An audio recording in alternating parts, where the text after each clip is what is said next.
Anak-anak belajar mantek itu males.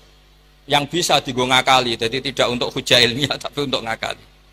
Padahal dengan mantek itu nyaman, saya ulang lagi nyaman. Sebab itu ulama-ulama dulu, kayak Imam Ghazali itu, dulu mati-matian belajar mantek. Meskipun ya itu tadi tentu nggak bagus untuk semua orang. Tapi itu bagus karena untuk mengawal tadi, untuk mengawal Islam.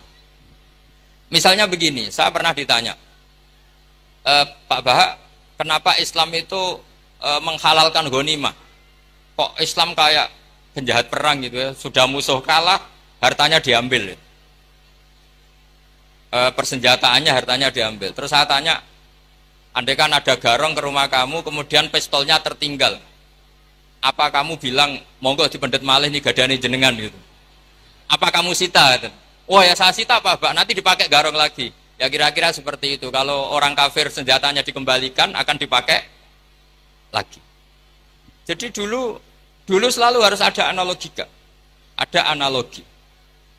Makanya ketika Allah watil kal amsalu nadribu linnas wa ma yaqiluha ilal alimun. Semua aturan-aturan Islam itu sama Allah di analogi itu dikiaskan supaya orang bisa berpikir. Kayak orang Arab dulu itu nyembah berhala, Lata, Uzza, Hubal itu disembah, padahal dari batu yang dipahat.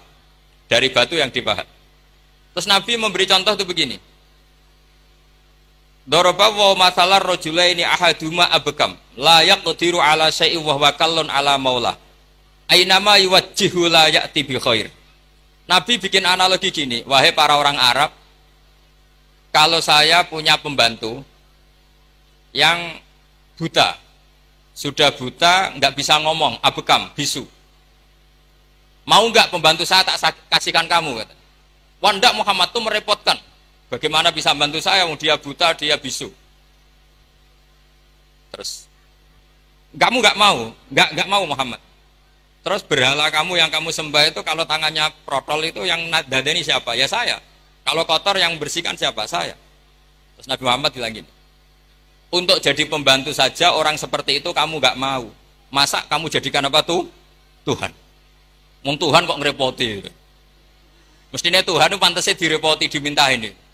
Itu mereka akhirnya iman. Iya, pangeran kok ngerepoti, ono ngedusi, ono noto barang itu. Allah gampang sekali. Darabahu masalah rajulaini ahaduma abkam. Abkam itu bisu.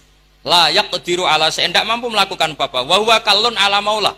Namanya bisu, tuli, itu hanya merepotkan yang punya. Ainama yuwajjihu la ya'ti bi khair. Diarahkan kemana saja tidak membawa yang positif. Akhirnya mereka iman. Makanya disebut lam yakunil ladzina kafaru min ahlil kitabi wal musyrikina munfakina hatta ta'tiyahumul bayina, bahwa orang-orang kafir baik berkategori ahli kitab maupun orang musyrik tidak mungkin tercerabut dari akar kemusyrikan atau akar keyahudian, kenasronian hatta ta'tiyahumul bayina, sehingga datang satu hujjah, satu argumentatif yang bisa mengalahkan pikiran mereka. Siapa itu? Rasulun minallah yatlu suhufam mutahharah. Nah sekarang Rasulullah sudah intaqala ila rafiqil a'la, tapi punya warosah, yaitu para ulama. Dan para ulama, para habaib, para siapa sajalah yang mewarisi ilmunya Rasulullah. Dan saya mohon sekali anak-anak ini harus terbiasa akademik. Ya akademik macam-macam lah. Saya berkali-kali baca hadis sahih. Yang paling saya cintai dari hadis itu apa? Yaitu kalimat-kalimat Rasulullah. Itu memang luar biasa. Misalnya beliau ngendikan orang mukmin itu baik semua. Ajaban li amril mukmin. Terus beliau ngendikan itu ajaban li amril mukmin, inna amrahu kullahu khairun. In asobathu sarra syakara fakana khairan lah. Wa in asobathu darra sabara fakana khairan lah. Terus beliau ketika ngendikan kematian, kehidupan itu optimis sekali dan dengan pandangan positif. Kata Rasulullah, anggap saja kalau kamu hidup itu ziyadatan li fi kulli khairin, potensi mendapat kebaikan. Kalau kamu mati, ya syukuri, anggap saja pengakhiran dari semua keburukan. Sehingga ada tadat kiai-kiai dulu itu kalau ada bajingan mati, orang oplosan kok mati, ya tetap bilang, saya nggih Pak niki saya. Meskipun hadirin nggak siap bilang saya. Nggih saya Pak nggih. Karena mautu hadzal fasik khairun lah. Matinya orang fasik ini bagus supaya nggak mereman lagi, nggak ngemel lagi, nggak jadi problem lagi. Jadi doa hidup dan mati itu seindah itu Rasulullah. Ya Allah, Jika saya hidup, anggap saja ziyadatan li fi kulli khairin. Terus wal mauta rohatan li min kulli syarrin. Kematian adalah akhir dari segala apa? Keburukan. Saya ini termasuk kiai muda yang nggak pati takut mati. Artinya bukan karena saya yakin soleh, enggak. Misalnya kalau apa mati, pikiran kalau Gusti ini akhir dari segala potensi keburukan saya. Artinya kagum saya bukan masalah takut dan berani, enggak.